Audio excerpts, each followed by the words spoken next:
Opisyal nang inilunsad kahapon ni ika-19 ng Pebrero ang Division Secretary Conference Conference na patuloy pa rin nagaganap ngayong araw, ika-20 ng Pebrero, sa paaralan ng Santa Cruz Academy, Lubao, Pampanga.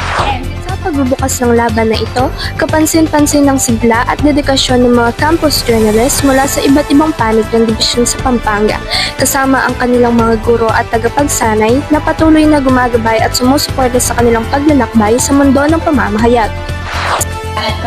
Lumahok sa taong ito ang iba't ibang kabuligo at libanong paaralan.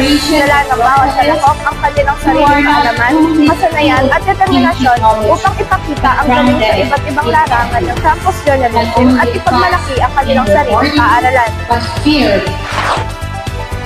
Ngayong lalaban naman sa pang-division of press conference, ano-ano ang paghahanda na iyong ginawa?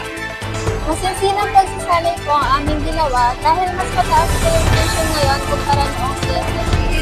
Pero hinahangad pa rin po namin manalo kahit medyo imposible. Kasi buong division na po yung kalaban namin at hindi rin po namin alam yung kapasidad ng bawat isa sa pagsasanay. Sa patuloy na pag-usad ng kompetisyon, makikita ang determinasyon at pangarap sa bawat lalahok. Sa kanilang sipag, disiplina at pananalig sa sarili nilang kakayahan, umaasa silang makakamit ang tagumpay at may uwi ang karangalan sa lubay ng may kapal. ODT, balita ngayon. Magandang araw!